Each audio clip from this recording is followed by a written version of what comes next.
America நன்றி சொல்லிட்டு, ஈரானுக்குள்ள போய் நன்றி சொல்லிட்டு இப்பதான் அவங்க திரும்ப வந்திருக்காங்க. வந்தோடனே பாகிஸ்தான் பாத்தீங்கன்னா கிரிப்டோ கரன்சியை லீகலைஸ் பண்ணி ஒரு அறிவிப்பு கொடுத்திருக்காங்க. ஜஸ்ட் ஒரு 5 days பேக். இதனுடைய இதை நம்ம புரிஞ்சுக்கணுங்க தன்மையை. இன்னைக்கு ஒரு பிட்காயின் இஸ் 91 lakh ரூபாய், 91 லட்சம் ரூபாய் ஒரு பிட்காயின். இன்னும் எவ்வளவு பிட்காயின் நம்ம மைன் பண்ண முடியும்? இன்னும் 11 லட்சம் பிட்காயின் மைன் பண்றதுக்கு இருக்கு. ஏன்னா பிட்காயின் நீங்க எவ்வளவு மைன் பண்ண முடியாதுங்க, அவ்வளவுதான் மைன் பண்ண முடியும். இட் இஸ் பேசிக்கலி அதனுடைய ஒரு கிரிப்டோ ப்ராப்ளத்தை நீங்க சால்வ் பண்ணணும். It is contain to a certain extent. இன்னும் 11 லட்சம் மைன் பண்ணலாம். அந்த 11 லட்சம் பிட்காயினுடைய மைன் பண்ணக்கூடிய பிட்காயினுடைய சந்தை மதிப்பு இன்னைக்கு 10 லட்சம் கோடி. இன்னைக்கு பாகிஸ்தான் என்ன பண்றான்? ஓகே, நம்மகிட்ட பணம் இல்லை, இந்த நாட்டுல சம்பளம் கொடுக்கறதுக்கே பணம் இல்லை. இன்டர்நேஷனல் மானிட்டரி ஃபண்ட்ல 29வது தடையா கடன் வாங்கிட்டு வந்திருக்காங்க. அதுவும் சண்டை நடக்கும் பொழுதுதான் போய் பணம் வாங்கிட்டு வந்தாங்க. இன்னைக்கு பாகிஸ்தான் என்ன பண்றான்? எப்படி நாம பணம் சம்பாதிக்கிறது?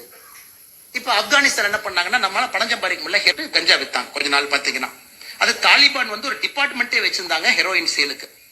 சோ அப்படின்னா இதுல வர்ற பணத்தை வச்சு நாட்டை நடத்தலாம். இன்னைக்கு பாகிஸ்தான் பாத்தீங்கன்னா அதுக்குள்ள என்டர் ஆயிட்டாங்க.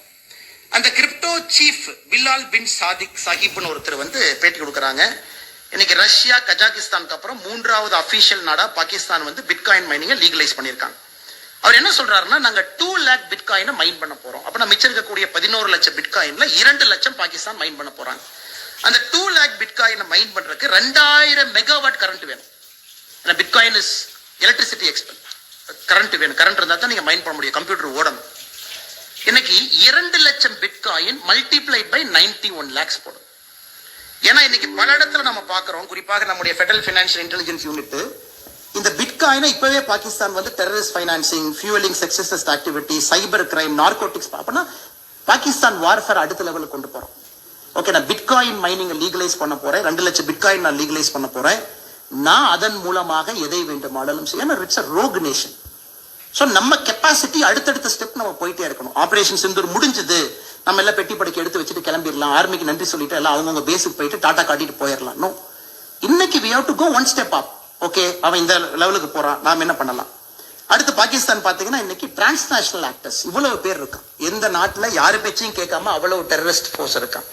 எனக்கு இந்தியாவுடைய மிகப்பெரிய சேலஞ்சு நம்ம கண் முன்னாடி இருக்குதுங்க. ஒன்று, டிப்ளமசியை பயன்படுத்தி எப்படி பாகிஸ்தானை கண்டெயின் பண்ணணும். நம்பர் 1 கோல். ஏன்னா எல்லா டைமும் நம்ம சண்டை போட முடியாது. அதே நேரத்தில் நம்முடைய ஸ்ட்ராட்டஜிக் டிஃபென்ஸ் அசெட்ஸை வளர்க்கணும். நம்பர் 2. மூன்றாவது, இன்டர்நேஷனல் ஃபோரத்தில் இன்னைக்கு பார்த்தீங்கன்னா சசி தரூர் பாண்டே சார் சொன்னாங்க, எதிர்கட்சியில் இருக்கக்கூடியவர், ஒரு மிகப்பெரிய ஒரு ஆளுமை, யுனைடெட் நேஷன்ஸ்ல வேலை பார்த்தவர், ஒரு கொலம்பியன் கவர்மெண்ட்னுடைய ஸ்டாண்டை ஓவர் நைட் ரிவர்ஸ் பண்ண வச்சுட்டார். நீங்க பாருங்க எவ்வளவு பெரிய ஆச்சரிய விஷயம். அந்த டெலிகேஷன்ல வந்து சசி தரூர், தேஜஸ்வி சூர்யா எல்லா தலைவர்களுமே போனாங்க. கொலம்பியா வந்து பாகிஸ்தான் சப்போர்ட் பண்ணி கொடுத்த ஸ்டேட்மெண்ட்